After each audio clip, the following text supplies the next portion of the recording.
Welcome to Shukla study point. आप सभी का स्वागत है आपके अपने YouTube channel Shukla study point में। मैं शिवम शुक्ला आप सभी दोस्तों का हार्दिक स्वागत करता हूं। आज के वीडियो के माध्यम से हम लोग चर्चा करेंगे हिंदी साहित्य के बारे में। और हिंदी साहित्य में हम लोग आज बीए थर्ड सेमेस्टर में जो शामिल है आप में हिंदी गद्य, तो उसके सिलेबस के अकॉर्डिंग जो एक एकांकी आपके पाठ्यक्रम में संकलित है और बहुत बार परीक्षा में ये प्रश्न लगातार पूछा गया है एकांकी वाला। और बेसिकली लक्ष्मी का स्वागत एकांकी जो है उपेंद्र नाथ अस्क जी की, ये बड़ी फेमस एकांकी रही हिंदी साहित्य जगत की और ये आपके पाठ्यक्रम में भी संकलित है। और पिछले 2 वर्षों में आप देखेंगे पेपर उठा करके तो अधिकतर विश्वविद्यालयों में जहाँ पर लिखित परीक्षाएं हुई हैं वहाँ पर ये क्वेश्चंस पूछा गया और ये टॉपिक से बहुत प्रश्न आए। तो मैंने सोचा कि एक प्रकार से कुछ ऐसे टॉपिक्स या ऐसे चैप्टर्स जहाँ से लगातार परीक्षा में प्रश्न आ रहे हैं उनको आपको जल्दी से जल्दी करवाया जाए। अब मैं अगर सीरियल से चैप्टर वाइज क्लासेस दूंगा तो आप देखेंगे छोटे छोटे क्लासेस के माध्यम से आत्मकथा किसे कहते हैं, जीवनी किसे कहते हैं, रिपोर्टाज क्या है, डायरी क्या, संस्मरण, लगभग 15 चैप्टर तो इसी में निपट जाएंगे। तो मैंने सोचा कि बीच बीच में जैसे वो चैप्टर तो चलते रहेंगे चैप्टर वाइज क्लासेस, ये भी चैप्टर ही है आपका, ठीक है। अभी आपका 23-24 नंबर चैप्टर पे आएगा तो मैंने सोचा आपको एक प्रकार से पहले से ही ये वीडियो दे दी जाए ताकि एक प्रकार से आप चैप्टर्स जो पढ़ पाएँ। तो मतलब कि ये चैप्टर्स ही आप इसको आप छठा चैप्टर मान लें, 7वां चैप्टर मान करके पढ़ ले, कोई दिक्कत की बात नहीं। यानी एक चैप्टर अपने आप में ये है लक्ष्मी का स्वागत, एक एकांकी है जो कि आपके पाठ्यक्रम में संकलित है। इसको लिखा है उपेंद्र नाथ अस्क जी ने। अस्क इनका उपनाम है, उपेंद्र नाथ इनका नाम था। हिंदी गद्य में बेसिकली उपेंद्र नाथ अस्क का नाम बड़ा फेमस और बड़े आदर के साथ लिया जाता है। वे थर्ड सेमेस्टर के सिलेबस के अकॉर्डिंग एक प्रकार से ये एकांकी आपके पाठ्यक्रम में है, सभी विश्वविद्यालयों के सिलेबस के अकॉर्डिंग है, ये बात ध्यान रखेंगे। तो 2025, 26, 27, 28 सभी में एक प्रकार से यह लेक्चर या यह इस वीडियो से प्रश्न आएंगे। यानी ये एकांकी जो है बड़ी फेमस एकांकी है। तो एकांकी के बारे में हम जानने से पहले थोड़ा सा कवि परिचय देख लेते हैं कि लक्ष्मी का स्वागत एकांकी के लेखक जो उपेंद्र नाथ अस्क जी हैं इनके बारे में थोड़ा जान लेते हैं, इनका जीवन परिचय। चूँकि इनके जीवन परिचय से और इनके रचनाओं को लेकर के भी एग्जाम में प्रश्न पूछे गए हैं तो उनको जानने का प्रयास करते हैं। देखिए इनका जन्म जो हुआ था भैया उपेंद्र नाथ अस्क जी का 14 सितंबर की डेट को हुआ था, 14 दिसंबर को इनका जन्म हुआ था। कब हुआ था? 1910 ईस्वी में 14 दिसंबर को इनका जन्म हुआ था उपेंद्र नाथ अस्क जी का। स्थान यानी कहाँ पर हुआ था? जालंधर में हुआ था। जालंधर आपका कहाँ पर पड़ता है? पंजाब में। मृत्यु इनकी हुई थी 19 जनवरी को 1996 में, ठीक है। यानी दिसंबर 14 को पैदा होते हैं 1910 में और जनवरी 19 तारीख को 1996 में इनका देहांत होता है। जालंधर पंजाब में इनका जन्म होता है, जन्म स्थान। ये थोड़ा सा तीनों ध्यान रखेंगे चूँकि ऑब्जेक्टिव में कभी कभी यही प्रश्न पूछ लेते हैं, जन्म और मृत्यु का डेट या फिर जन्म स्थान, ठीक है। उपेंद्र नाथ अस्क जी की अगर बात की जाए तो एक उच्च कोटि के नाटककार माने जाते हैं ये। और नाटक जो होते हैं वो कई अंकों में एक प्रकार से होते हैं। नाटक में कई अंक और कई दृश्य होते हैं। जबकि बात की जाए एकांकी में, एक अंक के नाटक जो होते हैं उनको एकांकी कहते हैं। नाटकों में कई अंक होते हैं, अंक माने अध्याय, पार्ट, ठीक है। और तो जैसे कि इसमें कई कहानियाँ या कई अंक, जैसे एक अंक समाप्त होने के बाद दूसरा अंक चलता है तो, लेकिन एकांकियों में क्या होता है? एक ही अंक होता है, उसमें दृश्य अलग अलग हो सकते हैं। यानी कि एक एकांकी में 4-5 दृश्य आपको दिखाई जा सकते हैं। यानी कि दृश्य 4-5 हो सकते हैं एक एकांकी में, लेकिन एकांकी में एक ही अंक होगा और कई अंक नहीं होगी। हिंदी एकांकी की शुरुआत 1929 ईस्वी के एक एकांकी से होती है। उस एकांकी को लिखा था जयशंकर प्रसाद जी ने। जयशंकर प्रसाद हिंदी साहित्य के दैवी पैमान नक्षत्र के रूप में एक प्रकार से जाने जाते हैं। छायावाद नाम का जो युग है हिंदी साहित्य में, हिंदी काव्य में, वो एक प्रकार से उन्हीं के एक प्रकार से विशेषताओं के आधार पर चला। वो उस वाद के प्रवर्तक रहे, छायावाद के। तो जयशंकर प्रसाद छायावाद के ब्रह्मा भी कहे जाते हैं, ठीक है। ये बात भी आप ध्यान रखेंगे। तो कहीं ना कहीं पे छायावाद के एक स्तंभ, एक पिलर के रूप में काम किया जयशंकर प्रसाद ने, निराला ने। इसके अलावा महादेवी वर्मा और पंत जी, सुमित्रानंदन पंत, प्रकृति के सुकुमार कवि, इन लोगों ने काम किया। तो जयशंकर प्रसाद की जो एकांकी है वही पहली एकांकी मानी जाती है हिंदी साहित्य जगत में। विद्वानों ने उस पर मोहर लगाई कि एक घूंट नाम की एकांकी जो कि एक अंक का नाटक है, यही हिंदी की पहली एकांकी स्वीकार की जाएगी, ठीक है।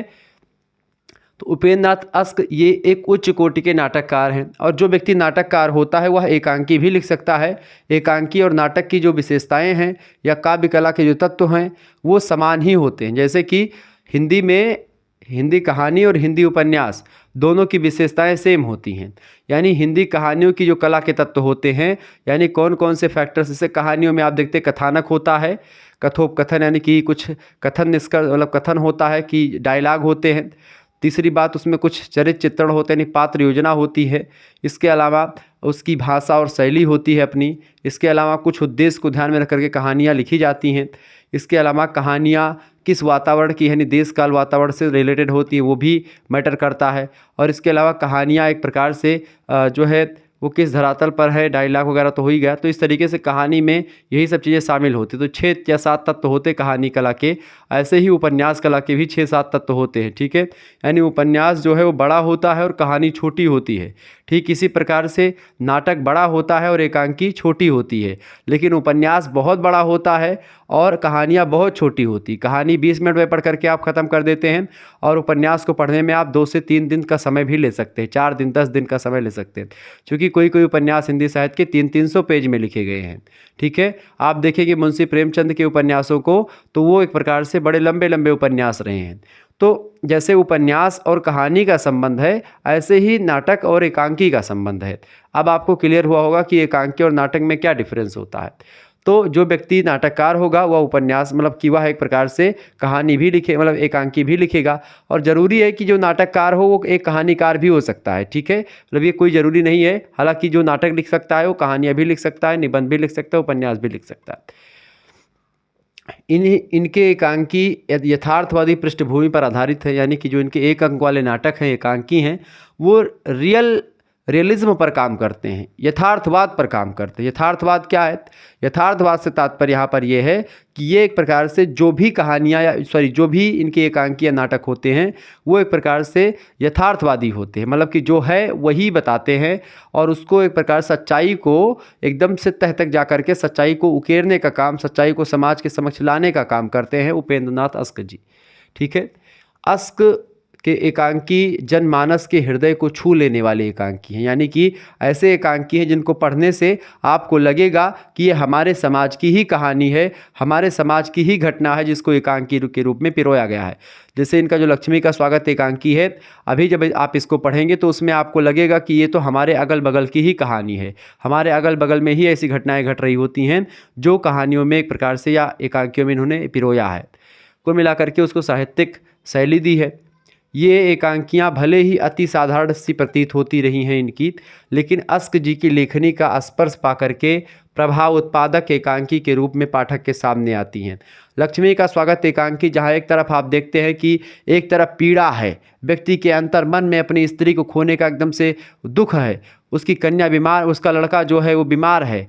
अब उस दौरान एक प्रकार से उसके पिता जो हैं वो दूसरी शादी ढूंढने का काम करते हैं, क्योंकि लक्ष्मी का स्वागत करना है। लक्ष्मी मतलब दहेज के लिए दूसरा ब्याह करने के लिए तत्पर हो जाते हैं। अभी उसकी बीबी ख़त्म हुई है, बीबी का शोक दिमाग से गया नहीं है, बच्चे की तबीयत खराब है, बारिश खूब तेज़ गति से हो रही है, आंधी चल रही है, बच्चे की तबीयत खराब है, डॉक्टर को बुलाने के लिए भाई को भेजा गया है। ऐसे तमाम प्रकार के मार्मिक दृश्य होते हैं। उधर से वो बच्चे को एकदम से बच्चा मर जाता है, बच्चे को हाथ में लेकर के सीढ़ी से नीचे उतर रहा होता है, और उसके बाद में इधर से माता पिता शगुन की रस्मों को लेकर के ऊपर जा रहे होते हैं। ये विडंबना कोई व्यक्ति हिंदी साहित्य में कर सकता है तो वो उपेंद्र नाथ अस्क जी थे।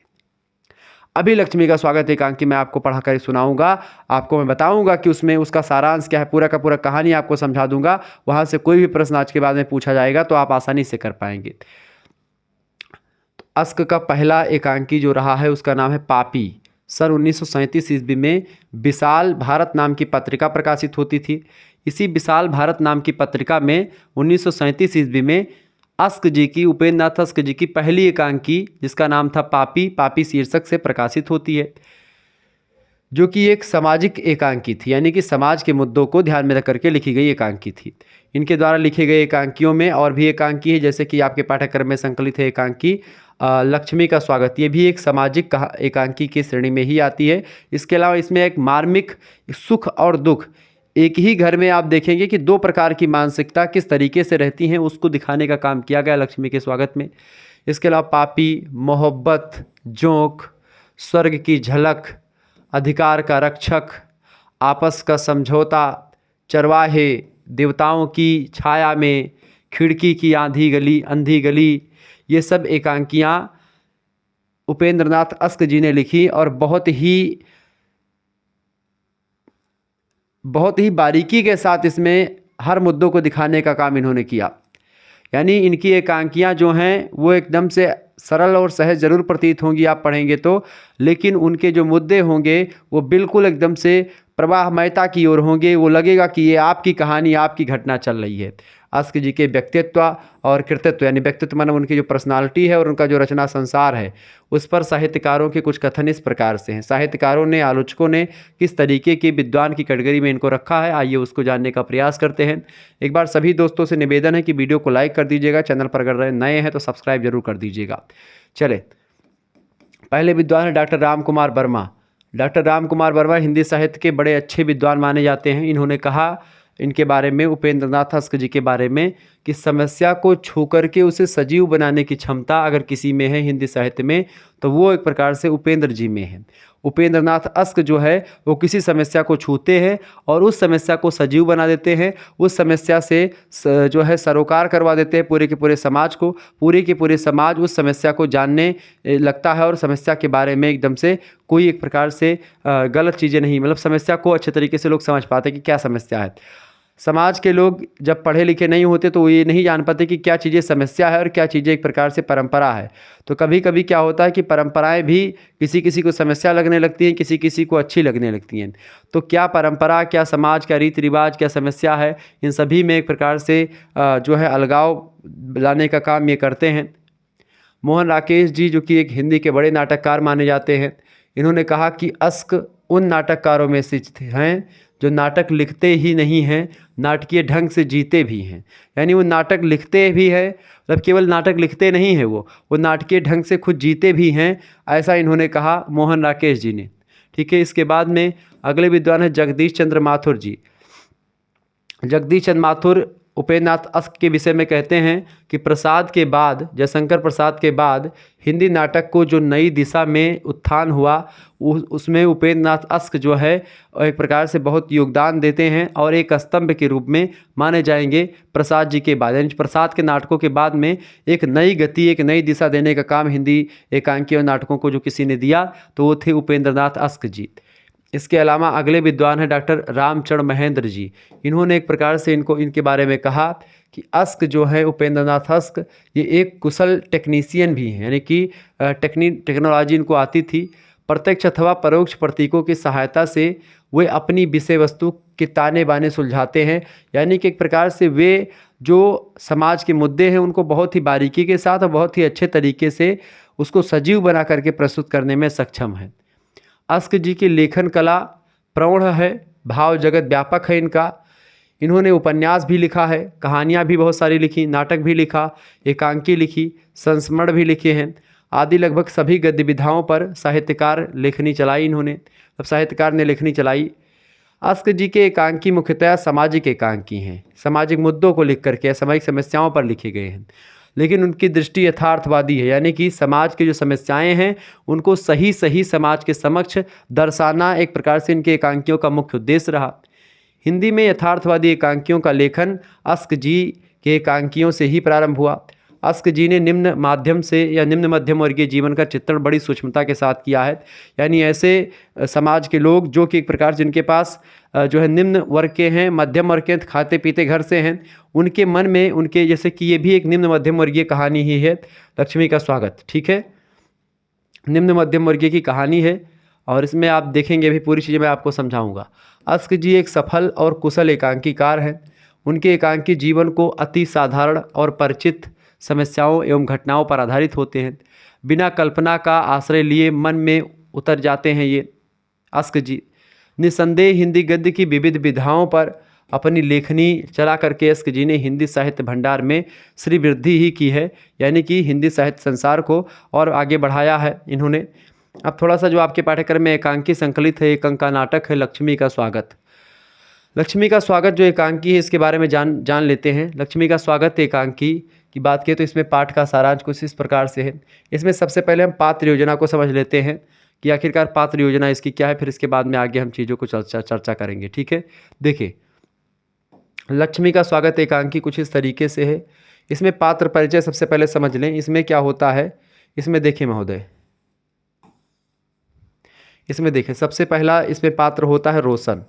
रोशन जो पात्र है ये एक शिक्षित युवक है जो कि गांव में रहता है, इसके माता पिता भी हैं। ठीक है, रोशन एक पढ़ा लिखा व्यक्ति है, शिक्षित व्यक्ति है। ठीक है, पहली बात ये इसका नायक भी कह सकते हैं, यानी इस एकांकी का एक प्रकार से हीरो या नायक जो है वो रोशन है। ठीक है, सुरेंद्र जो है ये नायक मतलब का मित्र है, यानी कि रोशन का मित्र है कौन, सुरेंद्र। ठीक है, सुरेंद्र कौन है, रोशन का मित्र है। और भांसी नाम का एक व्यक्ति है जो रोशन का क्या है, छोटा भाई है। रोशन का छोटा भाई कौन है, भांसी है। रोशन के पिताजी हैं, उनको पिता के नाम से लिखा गया है, और माता जी उनकी हैं रोशन की माता। ठीक है, और अरुण नाम का एक छोटा सा बच्चा है। ठीक है, जो बीमार बच्चा है, और एक इसकी पत्नी होती है रोशन की जो एक प्रकार से मरी हुई होती है, यानी कि उसका एक प्रकार से वर्णन इसमें नहीं दिखाया गया है, मरी हुई होती है। और एक प्रकार से अरुण छोटा सा बच्चा है, उसी के होते ही या उसके थोड़े से बड़े होते ही इसकी जो है पत्नी का देहांत हो जाता है, यानी कि उसकी पत्नी ख़त्म हो जाती है, इसकी रोशन की पत्नी। और इसका पुत्र अरुण है जो कि बीमार रहता है। अब ये अरुण जब बीमार रहता है, पानी खूब तेज़ी से बरस रहा होता है, इधर इनके माता पिता जो हैं ये दूसरी शादी के लिए एक प्रकार से रिश्ता एक प्रकार से देखने लगते हैं। क्योंकि दूसरी शादी करेंगे तो इनको दहेज मिलेगा, इस लालच में इनके माता पिता जो होते हैं ये एक प्रकार से दूसरी शादी के लिए शगुन ले लेते हैं। और उधर उनका बच्चा बीमार है, उसका मित्र सुरेंद्र जो है और भांसी ये सब एक प्रकार डॉक्टर वगैरह को बुलाने के लिए इधर उधर भटक रहे हैं। आंधी पानी खूब अच्छे तरीके से चल रहा है, और ऐसे में एक प्रकार सभी लोग परेशान हैं। लेकिन इनके माता पिता जो हैं ये पुरानी ख्यालात के हैं, दूसरी शादी के लिए ताकि दहेज मिल जाएगा, इसलिए एक प्रकार से फोर्स करते हैं रोशन को कि तुम शादी कर लो। रोशन कहता है कि मैं अपनी पत्नी की याद में ही एक प्रकार से अपना जीवन काट लूँगा, मुझे दूसरी शादी नहीं करनी है, अभी कुछ दिन बीते भी नहीं हैं और तुम शादी करने के लिए कह रहे हो। पिताजी से बोलता भी है, लेकिन पिताजी उसके और माताजी उनको मन में ठान लिया कि भाई हमने तो वचन दे दिया है। और वचन क्यों, वचन का मतलब वहाँ पर पैसे से, यानी कि उनको पैसे मिलेंगे। और अंतोगत्वा इसका लड़का मर जाता है, ऊपर की मंजिले से नीचे आते हैं वो, और इधर से नीचे से शगुन लेकर के ये ऊपर जाते हैं इनके माता पिता, और दोनों का भेंट होता है। और बच्चा उधर से बोले कि वहीं पर होता है, वहीं पर बात होती है, लक्ष्मी का स्वागत करो। आइए हम थोड़ा सा इसको समझाने का प्रयास करते हैं और अच्छे तरीके से आपका क्लियर होगा। ठीक है, देखें लक्ष्मी का स्वागत अस्क जी के द्वारा 1937 ईस्वी में लिखित एक सामाजिक एकांकी है। इसमें मध्यम वर्गीय हिंदू परिवार की सामाजिक रूढ़ियों, यानी समाज में जो रूढ़ियाँ विद्यमान हैं उन रूढ़ियों, खोखलेपन और पुरातन काल से चली आ रही जीर्ण शीर्ष परंपराओं को दर्शाने वाली स्थिति का चित्रण किया गया है। मतलब कि जो भारतीय परंपरा में जो एक प्रकार से शादी विवाह के बाद में या जो चीज़ें होती है उसके बारे में यहाँ पर दिखाने का प्रयास किया गया है कि किस तरीके की मानसिकता एक मध्यम वर्गीय सामाजिक परिवार की दिखाई गई मतलब होती है, उसको बताने का प्रयास किया गया है। एकांकी का मुख्य पात्र है रोशन लाल, जो कि शिक्षित होने के साथ ही संवेदनशील युवक है, यानी कि इसके अंदर इमोशन भी है, ये लोगों से प्रेम भी करता है, अपनी पत्नी से बेहद प्रेम करता है। ठीक है, उसके लिए पत्नी कोई वस्तु नहीं थी, यानी उसकी पत्नी जो है उसके लिए कोई वस्तु नहीं थी। जबकि जो है कुछ गांव वगैरह में मानसिकता होती है कि पत्नियां एक वस्तु की भांति हैं कि एक मर जाएगी दूसरी शादी कर लेंगे, तीसरी आएगी चौथी आएगी, इस तरीके की मानसिकता कुछ गाँव में आज भी आपको दिखाई पड़ती है। हालांकि अब तो धीरे धीरे ख़त्म हो गया है, लेकिन पहले स्त्रियों को केवल वस्तु समझाता था। लेकिन आजकल एक प्रकार से स्त्री एक प्रकार से एक वस्तु नहीं बल्कि सहभागिनी है। ठीक है, तो उसके लिए पत्नी कोई वस्तु नहीं थी, किसके लिए, रोशन के लिए। यानी रोशन अपनी पत्नी से बेहद प्रेम करता था, जो खो जाने के बाद विस्मृत कर दी जाए, मतलब कि अगर कोई पत्नी मर जाए उसको याद करके दूसरी शादी तुरंत ना कर ली जाए। मतलब ये ऐसे मुद्दों पर था कि भाई अपनी पत्नी को खोया था तो उसके अंदर दुख था अपनी पत्नी को खोने का। तो अपनी पत्नी, कोई भी वो पत्नी है, शादी हुई है उसके साथ इतने दिन से रह रही है, और अचानक से अगर वो पत्नी ख़त्म हो जाए तो आपको देखे कितना झटका लगेगा। वो व्यक्ति ही जान सकता है जिसकी पत्नी ख़त्म हुई हो, बाकी उसको कोई महसूस नहीं कर पाएगा। ठीक है, ये आजकल तो बच्चों के ब्रेकअप होते हैं, उसी में बच्चे रोने पिलखने लगते हैं। और उस दौरान सोचो कि जब रोशन की पत्नी ख़त्म हुई होगी तो रोशन को क्या तकलीफ़ हुई होगी। यानी आजकल का 1 साल का रिलेशनशिप होता टूट जाता है तो बच्चे जहर खाने के लिए चले जाते हैं, दौड़ पड़ते हैं, कुआं में कूदने लगते हैं, नदी तालाब में कूदने लगते हैं, ठीक है। और जब सोचो कि वो एक प्रकार से शादी हो गई थी, बच्चा भी एक हो गया था, उसके बाद में उसका देहांत हुआ। तो रोशन की पत्नी एक छोटे से शिशु को छोड़ करके, बच्चे को छोड़ करके इस संसार से विदा हो गई, मतलब कि मृत्यु हो गई थी उसकी। रोशन को अपनी प्रिय पत्नी के मृत्यु के दुख को भुला पाना जो है चौथे दिन ही संभव ना था, यानी चौथे दिन ही एक प्रकार से इनके माता पिता जो है उनके पुनर्विवाह के लिए बातचीत करने लगते हैं। चौथे दिन ही मृत्यु के। वह किसी भी स्थिति में पुनर्विवाह के पक्ष में नहीं थे रोशन, किंतु उसके माता पिता दहेज के लोभ में, यानी दहेज के लालच में शीघ्र अतिशीघ्र पुनः विवाह कर देना चाहते थे। यानी वो चाहते थे कि दहेज मिलेगा, दोबारा से सीकड़ घड़ी अंगूठी मिलेगी और जो कुछ भी रुपया पैसा मिलेगा, खखरा मिलेगा, टंकी मिलेगी, ठीक है, टीवी फ्रिज कूलर एसी और ये सब मिलेगा, जो कुछ भी मिलता है दहेज में वो सब मिलेगा। यह रिश्ता सियालकोट के एक व्यापारी लेकर के आए थे। सियालकोट एक एरिया है, वहाँ पर एक व्यापारी थे, बड़े व्यापारी थे, वो लेकर के आए थे कि अपने पुत्र का शादी कर लो। और चूँकि धनी थे, अमीर थे, इसीलिए इनके माता पिता रोशन के जो थे इनको मना नहीं किए, मना नहीं कर पाए, चूँकि दहेज का लालच मिला कि दहेज हम इतना देंगे। कहा कि अरे भाई बिल्कुल विवाह हम करेंगे, उसको हम मना लेंगे, आप उसकी टेंशन छोड़ दो। कहा कि रोशन को मनाओ, कहा रोशन की टेंशन छोड़ दो यार भाई, आप जो है सेठ जी आप जाइए और धूमधाम से शादी की तैयारी करो। रोशन के नन्हे शिशु को डिप्थीरिया हो गया था। डिप्थीरिया एक बीमारी है, डिप्थीरिया हो गई थी, जिसे लेकर के वह डॉक्टर के पास गया था रोशन। इधर रोशन के पिता लड़की के पिता से शगुन का सामान लेकर के उसकी माँ को देते हैं। उधर रोशन अपने मृतक शिशु अरुण को गोद में लेकर के कमरे से बाहर आता है। यानी कुल मिलाकर के कहने का मतलब ये है कि डिप्थीरिया मतलब डॉक्टर को बुलाने के लिए आया था, ऊपर कमरे में था, पूरा कहानी मतलब पढ़ेंगे तो उसमें है। तो वहाँ पर क्या होता है कि इधर शगुन लेकर के ये सियालकोट के व्यापारी वगैरह आते हैं और एकदम से मतलब कि शगुन लेते हैं इधर, और उधर वो एक प्रकार डिप्थीरिया से वो बचा नहीं उसका बच्चा, और वो अपने बच्चे को एक प्रकार से लेकर के गोद में आता है और दोनों का सामना होता है। उसकी स्थिति को देख करके उसके माता पिता दोनों विलाप करने लगते हैं। इस पर रोशन कहता है तुम पहले लक्ष्मी का स्वागत करो। लक्ष्मी मतलब कि जो उनको शगुन मिला है, वो शगुन खखरा जो है सोने का, उसमें 2-3 सिक्के चांदी रखे हैं, उसको रखे हैं। और रोशन जो है वो अपने पुत्र अरुण को लेकर के गोद मतलब कि उधर से आ रहा है, उधर से अरुण रोता बिलखता हुआ आ रहा है, और इधर से एक प्रकार से इनके माता पिता जो हैं वो शादी का शगुन लेकर के उसको दिखाने जा रहे हैं कि ये शगुन आया है। अब इस तरीके से दोनों की भेंट हो जाती है, उधर मृतक पुत्र और इधर एकदम से खखरा मतलब उधर जो है शगुन की थाली। इस तरीके से दोनों की भेंट होती है।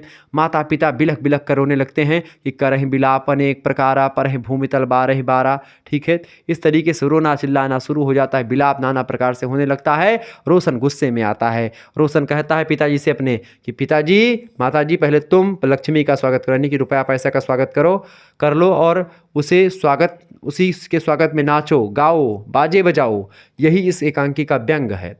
ये व्यंग किया गया है उस सामाजिक दशा पर, समाज की उस मतलब विद्रूपता पर, जो एक प्रकार से आज के निम्न मध्यम वर्गीय समाज के परिवारों की कहानी है। पत्नी मर गई दूसरी शादी करो, इस मानसिकता वाले लोगों पर एक तंज है, व्यंग है ये। तो एक व्यंग्यात्मक कहानी एक रूप में या एकांकी के रूप में कहानी लिखी गई, मतलब एकांकी ही है बेसिकली, लेकिन एकांकी में भी कथानक होता है, कहानियाँ होती हैं।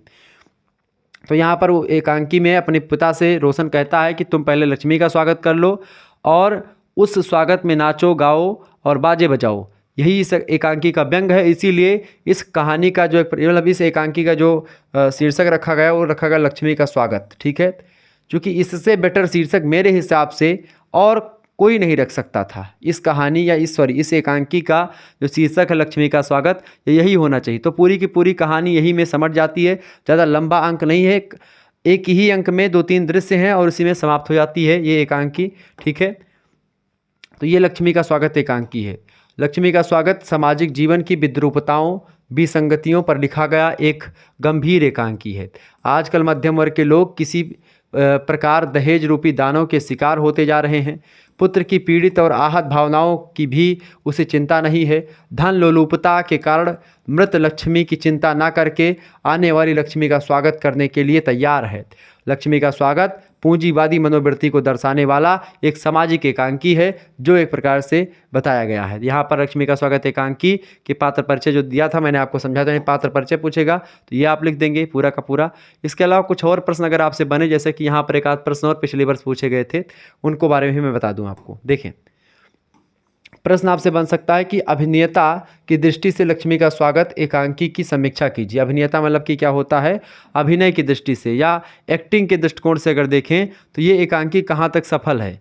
एक्टिंग के दृष्टिकोण से अगर देखें महोदय, तो इस एकांकी की समीक्षा अगर की जाए, देखिए अस्क जी की अगर बात की तो इन्होंने रंगमंच का विशेष ज्ञान रहा है इनको, यानी रंगमंच, यानी अगर इस एकांकी को अगर आप मंचन करना चाहें तो बड़े आसानी से इसका मंचन आप कर सकते हैं। इसीलिए उनके सभी एकांकी अभिनय के सर्वदा अनुकूल हैं, यानी अभिनय इनके एकांकियों का बहुत ही सरलता और सहजता से कोई भी व्यक्ति, कोई भी एक्टर कर सकता है। परंतु मतलब प्रस्तुत एकांकी रंगमंच और अभिनय दोनों की दृष्टि से पूर्ण रूप से सफल है। अभिनेता की दृष्टि से लक्ष्मी का स्वागत एक उत्कृष्ट एकांकी है। इसमें रंगमंच को दृष्टिगत रखते हुए केवल एक दलान का तथा उसके अंदर के एक कमरे का दृश्य ही है, ज़्यादा कुछ इसमें आपको दिखाई नहीं पड़ेगा, मतलब ज़्यादा कुछ इसमें करने की ज़रूरत नहीं है। जबकि जो है खास करके अगर ऐतिहासिक दृष्टिकोण या अभिनेता के दृष्टिकोण सबसे कठिन एकांकी जो या नाटक होते हैं वो होते हैं जयशंकर प्रसाद के। जयशंकर प्रसाद के नाटक में युद्ध होते हैं, कहाँ से लड़ोगे भाई, इतनी सेना आएगी, और बहुत ज़्यादा ऐतिहासिक जो एकांकियाँ नाटक होते हैं उनको रंगमंच पर अभिनय करना थोड़ा सा कठिन हो जाता है। लेकिन जो उपेंद्र नाथ अस्क जी की एकांकियाँ हैं उनको आप जो है बड़े आसानी से, बहुत ही कम समय में, बहुत ही कम खर्चे में आप उसका मंचन कर सकते हैं। आंधी, तूफान और वर्षा के दृश्य को दर्शाने में समस्या आना मतलब कि असंभावी है, मतलब कि थोड़ा सा आंधी वगैरह लाने में, चूँकि आंधी तूफान उस समय मौसम था जब ये कहानी, मतलब ये एकांकी का समय है कि भाई आंधी और तूफान का महीना है, उसमें उस तूफान के महीने में डॉक्टर को बुलाने जाते हैं, यही सब चीज़ें होती हैं। ठीक है, अस्क जी के इस एकांकी में रंगमंच की दृष्टि से विशेष साज सज्जा करने की ज़रूरत इसमें बिल्कुल नहीं है। पात्र योजना भी रंगमंच के अनुसार ही है। रंगमंच पर एक समय में 2 या 3 पात्र ही उपस्थित रहते हैं, सारे पात्र नहीं रहते हैं। पात्रों की भीड़ ना होने के कारण से दर्शकगण सरलतापूर्वक पात्रों के मनोभावों को समझ पाते हैं। जब बहुत सारे पात्र इकट्ठे आ जाएंगे एक प्रकार से मंच पर, तो इससे क्या होगा कि लोगों को उनके किरदार को समझने में थोड़ी तकलीफ होती है। जब 2-2, 3-3 एक प्रकार से पात्र एक मतलब एकांकी में आएंगे तो एकांकी को समझने में आसानी होगी। तो पात्र योजना भी रंगमंच के अनुसार ही है। ठीक है, ये बात आप ध्यान रखेंगे।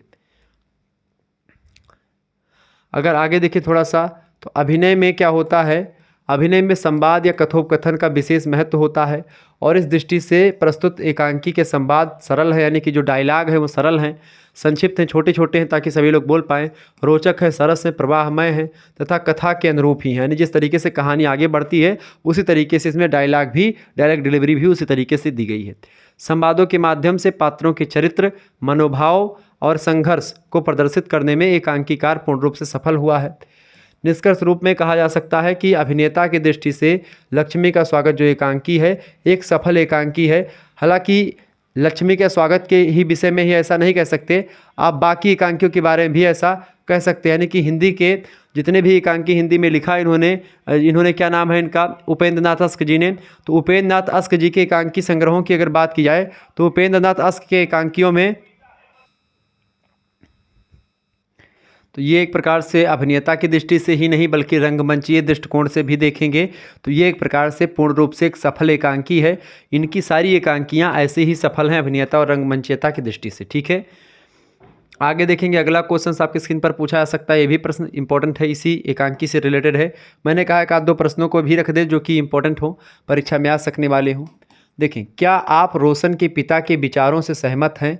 यदि नहीं तो क्यों नहीं है, तर्क सहित समीक्षा कीजिए। क्योंकि रोशन के पिता के जो विचार हैं वो पुराने ख्यालात के हैं, वो दूसरी शादी रोशन की करना चाहते हैं। देखिए, रोशन के पिता के स्वार्थी और जो है दकियानूसी विचारों से हम कतई सहमत नहीं हैं, बिल्कुल नहीं सहमत हैं, क्योंकि उस समय 4-5 दिन बीते हैं उसकी पत्नी की मृत्यु के, और उसी समय आप दूसरी शादी के लिए एक प्रकार से हाँ कर दे रहे हैं। ऐसे में भाई कोई रुपया बराबर तौल दे तो हम लोग तो नहीं चाहेंगे कि भाई दूसरी शादी हो। 1-2 महीने बाद या 1 साल बाद देखेंगे, सोचेंगे कि भाई शादी करनी चाहिए, तो उसके बाद में आप कर सकते हैं। लेकिन अचानक से ऐसे तुरंत मृत्यु हुई नहीं कि तुरंत एक्सेप्ट कर लिया रिश्ता, ऐसे नहीं। ऐसी स्थिति में जहाँ रोशन का पुत्र मृत्यु शैया पर पड़ा हुआ है, जीवन की वह मृत्यु के बीच संघर्ष कर रहा है, पुत्र को डिप्थीरिया है और पिता अपने पत्नी के शोक से अभी उबरा नहीं है। रोशन के पिता का रोशन पर पुनर्विवाह के लिए दबाव डालना बिल्कुल उचित नहीं है। धन के लालच में रोशन के पिता को इतना अंधा बना दिया था कि वे रोशन की भावनाओं को दरकिनार करके धन की लालसा को पूर्ण करने में संलग्न थे। वो रोशन पर लगातार प्रेशर बनाने का काम कर रहे थे पूरी की पूरी एकांकी में कि तुम दूसरी शादी कर लो, ठीक है। और तमाम प्रकार के तर्क भी देते हैं, उसका एकांकी जब पढ़ेंगे पूरी उसमें कई प्रकार के तर्क रोशन के पिता देते हैं दूसरी शादी करने को लेकर के। जिनका पुत्र अपने जीवन की अंतिम घड़ियां गिन रहा हो, उस व्यक्ति से उसके पिता के द्वारा यह अपेक्षा करना कि विवाह के लिए आए मेहमानों से मिलकर के विवाह की स्वीकृति दे दे, रोशन जाए और मिले और रोशन कहे कि हाँ हम शादी करेंगे, ऐसा कहने पर रोशन के पिता रोशन को मजबूर कर रहे थे। मानवीय संवेदनाओं के प्रति उदासीन और धन लोलुपता ही है एक प्रकार से जो उसके पिता के मन में भरी हुई है। रोशन के पिता का यह विचार कि घर आई लक्ष्मी का अपमान नहीं करना चाहिए, ऐसे कहता है वो कि घर आई लक्ष्मी का उपहार मतलब जो घर आई लक्ष्मी है उसका अपमान नहीं करना चाहिए। ये एक प्रकार से ऐसी मानसिकता वाला है। वो कहता है कि अरे बीमार है तो सही हो जाएगा बच्चा, लेकिन घर आई लक्ष्मी जो है बार बार नहीं आती घर में लक्ष्मी। अगर घर में लक्ष्मी आई है तो उसका अपमान नहीं करते, उसको एक्सेप्ट करते हैं, उसको स्वागत करते हैं उसका, ऐसा उसने कहा उनके पिताजी ने।